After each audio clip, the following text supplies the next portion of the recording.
I'm Jennifer Wang. I'm a professor of philosophy at the University of Georgia. Today I'm going to talk about the Ship of Theseus puzzle. This puzzle was recorded by Plutarch, an ancient Greek historian, though it's come up in many different forms over the ages. It goes like this. Theseus was this great mythical hero of Athens who sailed off to Crete and slew the Minotaur, a creature with the head of a bull and the body of a man. After Theseus came back, his ship was left in the Athenian harbor as a memorial. Over centuries, the planks of the ship decayed and were gradually replaced. Now, it doesn't really matter that the planks decayed or that the ship still had masts and sails and other ship stuff too.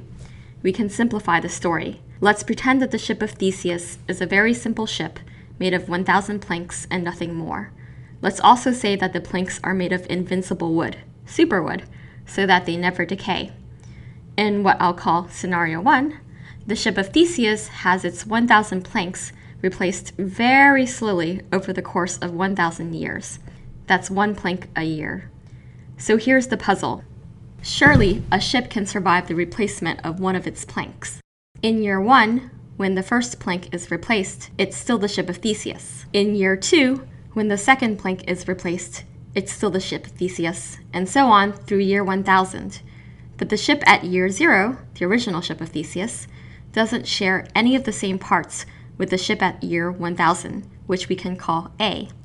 So how can A be the real Ship of Theseus? Thomas Hobbes, a 17th century English philosopher, added a twist to the story. In Scenario 2, a ship repairman keeps all of the old planks of the Ship of Theseus and uses them to build an exact replica of the original ship with all of the planks in the same arrangement. So in this scenario, at year 1000, there are two exactly similar ships. The one whose planks were gradually replaced, which we called A in Scenario 1, and the one built from the old planks, which we can call B. Now, A has the same claim to being the real Ship of Theseus as it did in Scenario 1. But B also has a good claim to being the real Ship of Theseus. After all, it's made of the same parts as the original Ship of Theseus, in the same arrangement, but they can't both be the Ship of Theseus. Let's look more carefully at the underlying assumptions that generate the puzzle.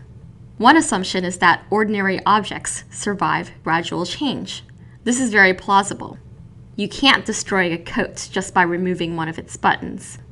Maybe you then ruin the aesthetic of the coat, but that's not what's at issue here. It's still the same coat, it's just changed a bit.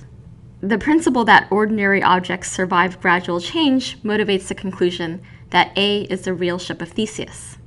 Another assumption is that an object goes where its parts go, so to speak, at least in cases where the parts are in the same arrangement. Let's modify our scenario so that the planks of the ship are gradually removed but aren't replaced with new planks. Again, the old planks are used to build an exact replica of the ship, so that at the end of the new scenario, there's only one ship, the ship we called B. Call this modified scenario Scenario 3. The principle that an object goes where its parts go motivates the conclusion that B is the real Ship of Theseus in Scenario 3. But it motivates this conclusion in Scenario 2 as well, where there are two ships at the end. It doesn't look like both principles can stay. Which should go?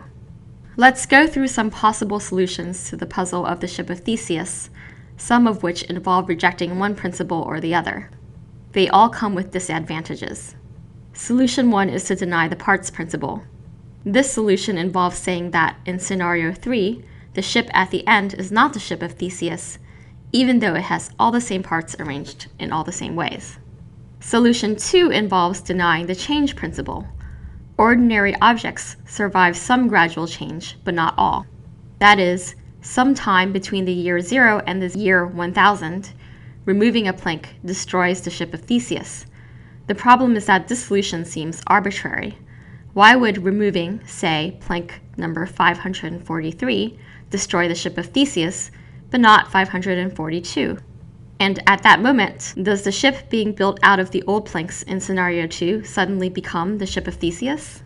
On Solution 3, the plank which destroys the Ship of Theseus is not some middling plank. Rather, as soon as plank number 1 is removed, the ship is destroyed. This solution involves denying the change principle as well, but it offers a stronger thesis in its place. Ordinary objects never survive any change. This view was advocated by Roderick Chisholm, a 20th century American philosopher who was inspired by Bishop Joseph Butler, an 18th century English theologian and philosopher. Butler's thesis was that ordinary objects, like ships, persist only in a loose and popular sense. Whether A or B is regarded as the Ship of Theseus ends up being something of a practical matter. According to Butler's thesis, no ship really ever survives any change. However, not only is this view implausible, it implies that there are 1,000 ships where we thought there was only one, as the destruction of each ship is followed by the creation of a new one. On solution 4, neither the change principle nor the parts principle needs to be rejected. Rather, the solution here is to say that A and B are each the Ship of Theseus.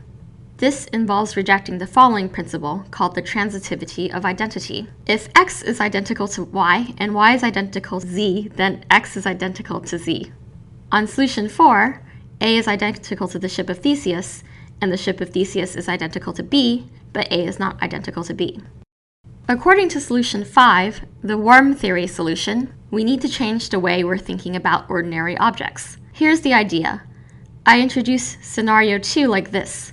There is a ship at year 0 and 2 ships at year 1000, and the challenge is to figure out which of the 2 ships at year 1000 is identical to the ship at year 0.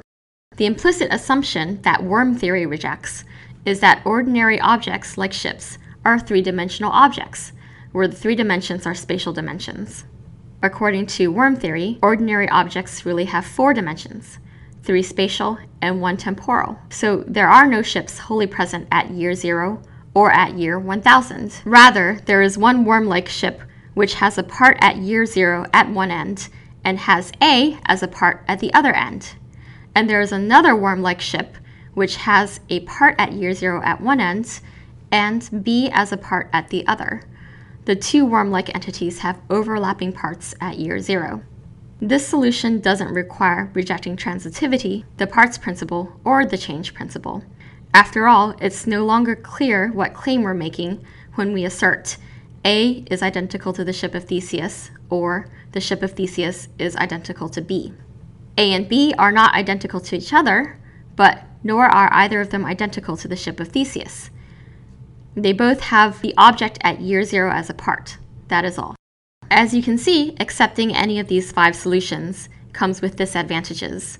But to resolve the puzzle, it looks like we have to accept some disadvantage or other.